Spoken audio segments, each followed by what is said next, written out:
This is part two. I left you off with a very important question, and the question was, would I change anything? I would change a lot of things, okay? I would have met her earlier in her life. So whatever went wrong with her in her life would have never went wrong. Which also means I would have had a fighting chance of us being together forever. That would be the only thing that I would have changed. Our entire relationship, the ups and downs, nope. Learning experience. But the only thing I would have changed was I would have met her 5 years earlier while she was 23 and I was just starting my 30s. I would have met her then because then we would have had time to get to know each other a lot better, and I could have made her life a hell of a lot better than what it was. Because God knows when I met her, she made my life a hell of a lot better than what it was. Every night that I was with her, I thank God every night. Every morning when I woke up, I thank God every morning. I never, ever regretted meeting her. I never, ever regretted being with her. I regretted our fights. She hit me with the car once. It was an accident because someone thought it would be cool to read the paper while making me go to the soda machine, and then I had to bring the soda back around instead of me getting into the passenger door because she had to go somewhere and I had to go to work. She hit me with the car. Anyway, she apologized because she went to work and I went to work. So, what would I have changed? I would have asked God for more time. I would have asked God to let me have met her when her life was about to get fucked up so that I could have saved her. Now, she's very much alive as far as I know, so don't take that the wrong way. But I would have asked God if I could have met her earlier in her life before she was used up by people, before they treated her like dog shit, so that when we met, she would have known what the fuck real love was. Do I miss her? I have never stopped missing her. However, here's the truth now. It's going on 10 years that we've been apart. There's no way in hell we're ever going to get back together because she made it legally impossible, and I had to move on. I've tried to date other girls, got catfished by a few chicks from the Philippines, and I have thick skin now. Now, I'm not really trusting of women anymore. I will always love women, but for that one special woman to come in and take her place, it ain't gonna be that difficult. No, but they should know that me and the girl have unfinished business.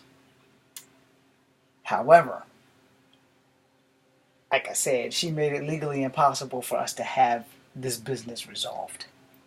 When the cops sent me to court for the two love songs and the two text messages, as I said, the judge and I had a great talk.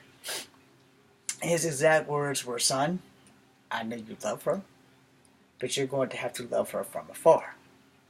You cannot make anybody on this earth love you no matter what you do." And I carried those words with me home.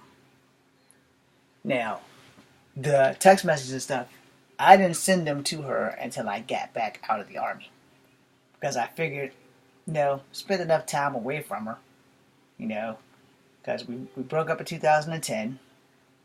In the crest of 2011, February, I went down to Scottsville to a florist. I know not if she ever got the flowers and the carved cow or pig in a basket. Whatever she was into, I got it for her. So I told the lady, I said, "How much does this cost?" She said, "It's $50.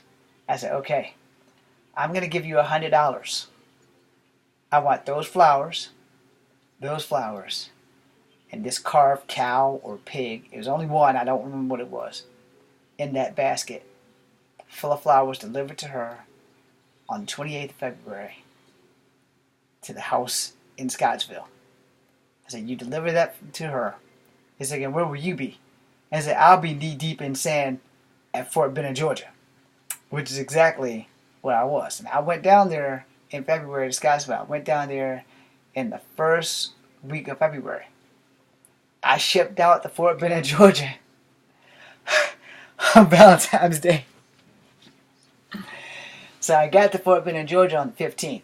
We left here on the 14th. Either the 13th or the 14th, but I know I was in Fort Benning, Georgia by the 15th. So yeah, it was the 15th because we left on the 14th. I got to Fort Lee before we went to Fort Benning. We went to Fort Lee. I stayed at Fort Lee for a day and a half, and then they shipped us off to Fort Benning, and I stayed down there until I got hurt. And then I stayed down there while I was hurt, but my dumbass didn't get medical discharge, what I should have got. My integrity that they beat into my head made me go ahead and just go home because I didn't know how fucked up I was. I know now since I can't do kung fu anymore, but I'm still gonna do kung fu. Fuck what the doctor said. I don't know if she ever got the gift. I have some of her stuff still because I tried to give it back. Plus, I tried to give her these beautiful dog salt and pepper shakers. Because she had some dogs, excuse me, Molly, Caroline, and I forgot what the other one was, but the 2 Springer Spaniels and the Golden Retriever. And I liked her pets, they liked me, a couple of cats. So I bought her these dogs salt and pepper shakers from a store that sells horse items. I'm scared of horses, but I bought them, and I sent them to her. And her father sent them back. So I still have them. Anyway, that's neither here nor there. It took me a long time to stop buying her birthday gifts. Alright? This is how you can tell that I had it bad. Whenever February came and we had farmer's market, I befriended this awesome Asian lady who made like the most awesome ass necklaces and stuff. So if I live long enough to have a daughter, I will give those to her. I bought this girl a pig pillow because she really liked pigs. That's when those pillows that fold over into a stuffed animal came out. I didn't have enough money for the big one, so I bought the small one. It's big enough for her head. I bought so many necklaces in February for her birthday because I just knew I was going to be able to get back with her and give her those necklaces. They're in the closet somewhere with the rest of the stuff that I have for her. It took me almost 2 years and some change to break my habit of buying her birthday gifts. It took a lot. I bought her earrings. I bought her necklaces. I bought a lot of necklaces. And I have to laugh about it because I truly love the girl. And she will always be the love of my life. So I will always have those, and she will never get them because she legally made it impossible for me to talk to her. But, whoever she's with, I hope they're treating her well, and I hope she's happy. And I hope she has a great life. I'm going to probably be single for the rest of mine because of her, and because of the hell that I went through trying to win her back and trying to adapt to life without her. It took me 7 years to actually be able to sleep without having her beside me. So, I still barely sleep now. But for our breakup, it took me 7 years to get used to not having her in the bed beside me. And that really sucked. And so that would be like 3 years ago is when I stopped that. And the year before that is when I stopped buying birthday gifts for her. And like I said, from the jump, I told her what I wanted. And all she had to do was say no. I don't want that. I probably would have never came home from Canada. I probably would have been dead, and that would have been fine, because then I wouldn't have had to suffer for so long without her. Because when the heart breaks, it doesn't break even. And she clearly had moved on. Without so much as a backward glance, without so much as a reason of why we broke up, outside of relationships are overrated and you can't come see me anymore. I've never played with anybody's emotions. I've never lied to a girl about how I feel, and I've always been honest from the jump. This girl was very special, and that's why I told her from the jump that I would love you to the end of time. What do you want? She said nothing, so I assumed it was a yes. Don't assume anything. But before you ever get into a relationship, know what the other person you're getting in a relationship with wants. Because if you don't, you'll be a heartbroken, sad sap of human flesh like I was. I'm coming out of it, you know. We'll be apart 10 years starting next year, which would be next year, July, like the 17th is when we broke up. And we were together July, like the 23rd is when we met. And, you know, I don't regret those days, those nights, those years, those weekends. I don't regret any of it. Anything that we've done, I don't regret it. Her embarrassing me, I don't regret it. Her slapping me twice, I don't regret it. You know, I will say though, I would not have changed that either. I would have, whatever it was about her that made me want to be with her so bad, you know, it was there, you know. Losing her, I lost a lot of myself. And up until I couldn't do Kung Fu anymore, I had really went worse than what I was. I was 130 some odd pounds when I left the military after the court thing and the depression thing, and then learning that I needed a new hip. So I'm back to like 120 pounds now. And depression will eat you up.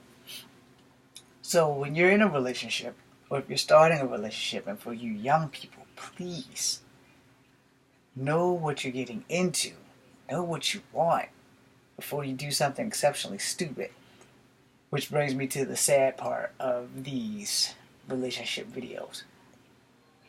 I've lost 4 young ladies. Technically, I've lost 3 young ladies and 1 man in my life due to relationships and people having the "if I can't have you, no one can have you" attitude, or "I don't want you, but I don't want no one else to have you" attitude, or just all out jealous men. First friend of mine that I lost, I was friends with the girl and the boy. The boy was the son of a cop, and he killed his girlfriend and himself at his house in front of their baby. And that was back in the 90s, and I never thought that that would ever happen to me, ever. And it would wind up happening 3 more times. The next time it would happen would be in the late 90s, where my cousin's cousin killed his girlfriend and himself. Now don't get me wrong, I'm kind of mad as hell about that, because he's the guy that kept me on the straight and narrow. And it was always do what I say, not what I do, because he did some shady shit. And then he went to jail, he got out, and when he came home, it was like the last time he would come home. And I don't know the whole outs and ends of his relationship, but I do know that he damn sure did the same damn thing. Then my 2 cousins. One had a boyfriend. Her baby daddy and her broke up, but she had a new boyfriend who was fucking nuts. And he killed her a few Christmases back. And he killed himself because he was a stone cold coward. He let the rumors of the street ruin their relationship. And instead of actually talking to her to see what the fuck was going on, he put a bullet to her. And then went to himself after he got away from the scene. He died at the hospital. So, it was murder-suicide. And then I had another cousin on my father's side whose husband basically did the same damn shit, who also put a bullet to himself. And I sit there and I wonder why these girls in my family and girls all over the world go after these thug-ass, dumb son bitches instead of going after men who have a future, men who have a job, men who want to be there for their kids before they get knocked up. And it's us. It's society. We're not raising people how to handle rejection. We're not raising people how to get in a relationship that you want to be in and not just be in a relationship because all your friends are doing it. You know, we're going to make a third video because I'm about to start crying. But anyway, the whole point is raise your sons and daughters right so that when they're in these situations, they'll understand how not to lose their shit and then take somebody's life, because once you take a life, you can't replace it. Stay tuned to the third video.